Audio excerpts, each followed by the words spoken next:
कल शायद गुजरात में उनका प्रोग्राम था, ट्विटर पे देखा, मुफ्ती सलमान नाम करके है, उनको एटीएस वालों ने पकड़ लिया कि आपने अपने अशार के अंदर, आपने अपने जुमले के अंदर में कुत्तों से ताबीर किया, किसी का कुत्तों से शायद उनका नाम लिया गया है।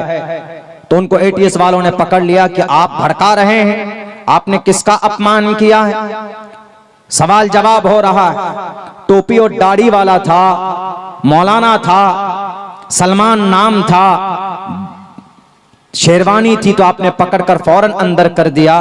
वहीं पर राजा सिंह तो बहुत भूखता है, वो तो कुत्ते ही की तरह भूखता है, उसको नहीं पकड़ा जाता। उत्तर प्रदेश के अंदर में कई सारे ऐसे लीडर हैं जो हिंदू मुस्लिम को लड़ाने के लिए बातें करते हैं। सोशल मीडिया में सैकड़ों वीडियोस मौजूद हैं, आप देखेंगे तो आपको पता चलेगा कि अनाप शनाप माइनॉरिटीज के खिलाफ गाली बकते हैं। किसी को एटीएस वालों ने पकड़कर अंदर नहीं किया। हम लड़ते रहे आपस में, अरे नहीं नहीं, सलमान अजहरी साहब तो देवबंदी मकतबे फिक्र का था, मानता हूं देवबंदी ये बरेलवी मकतबे फिक्र का था, मानता हूं कि बरेलवी, देवबंदी, अहले हदीस मकतबे फिक्र अलग अलग हैं, लेकिन आपको टारगेट सिर्फ इसलिए किया जाता है, you are Muslim, you have topi and dadhi, you have पगड़ी।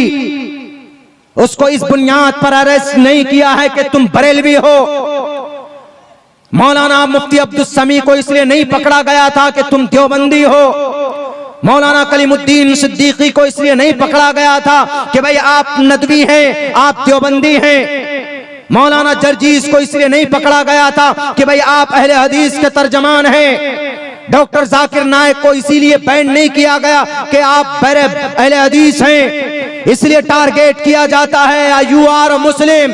अरे जब काफिर और मुशरिक आपको मुसलमान समझते हैं तो भारत का, पूरी दुनिया का मुसलमान अपने आप को मुसलमान क्यों नहीं मानता? एक दूसरे की मदद में क्यों नहीं खड़ा होता? सवाल करना चाहिए गुजरात एटीएस से कि मुफ्ती साहब ने अगर कुत्तों से ताबीर की है तो कोई गलत नहीं की। खुदा की कसम मैं कह रहा हूं, डंके की चोट पर सलमान अजहरी की कोई खता नहीं जी। मैं डंके की चोट पर कह रहा हूं वो अमन पसंद आदमी है जी। मैं डंके की चोट पर कह रहा हूं वो अमन को बरकरार रखने चाहने वाला आदमी है। और सबसे बड़ी सबूत दूं मैं आपको, जब उनकी मोहब्बत में हजारों लोग सड़कों पे आए और जब प्रशासन ने चाहा उन्हें कंट्रोल करना, लेकिन मोहब्बत वाले कंट्रोल में ना आए, तो खुद उस बंदे ने कहा था अगर आप नबी से मोहब्बत करते हो तो अपने अपने घरों को चले जाओ। इससे पता चलता है कि वो आदमी अमनो अमान चाहता है, चैन सुकून चाहता है। बस खता क्या है? बस नबी की नामूस का वो पहरेदार है, बस और कुछ नहीं। माशाअल्लाह, नबी की नामूस का पहरेदार है। ए नबी का कलमा पढ़ने वालों, हम ये डंके की चोट पर कह देना चाहते हैं, अगर इस तरह से ज्यादती हुई तो कितनों को मत डालोगे? एक सलमान नहीं बल्कि दुनिया का हर मुसलमान तुम्हें सलमान नजर आएगा। अगर नबी की नामूस की बात आई तो आपको एक सलमान अजहरी नजर नहीं आएगा। अगर नबी की नामूस पर कोई भोंका, अगर मेरे नबी की शान में किसी ने गुस्ताखी की, अगर मेरे नबी की नामूस पर उंगली उठाई, तो ये जुमले सुन लो, आपको एक सलमान नहीं नजर आएगा बल्कि तुम्हें हर मुसलमान सलमान नजर आएगा। अल्लाह अल्लाह अल्लाह, हर मुसलमान। और हम ये डर कर नहीं कह रहे ये बात, कल को कोई मेरे ऊपर केस ठोक दे, नबी की नामूस पे कोई इसने कोई सूली पे चढ़ा दे, हमें मंजूर है।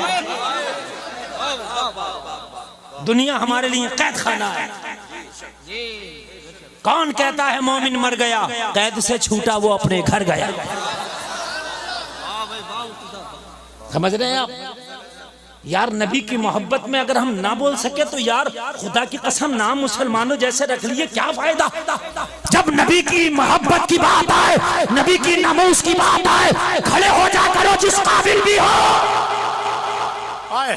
आपने अभी सुना हजरत मुफ्ती सलमान अजहरी साहब किबला को हुकूमत ने पकड़ा है, लेकिन याद रखिएगा एक सलमान अजहरी को अगर तूने कैद किया है, हर घर से सलमान अजहरी बनकर बच्चा निकलेगा। क्योंकि लोगों हम जानते हैं हम सब कुछ बर्दाश्त किए गए। मुफ्ती सलमान अजहरी ने यही तो कहा है कि हमको गाली दो, हम बर्दाश्त करेंगे।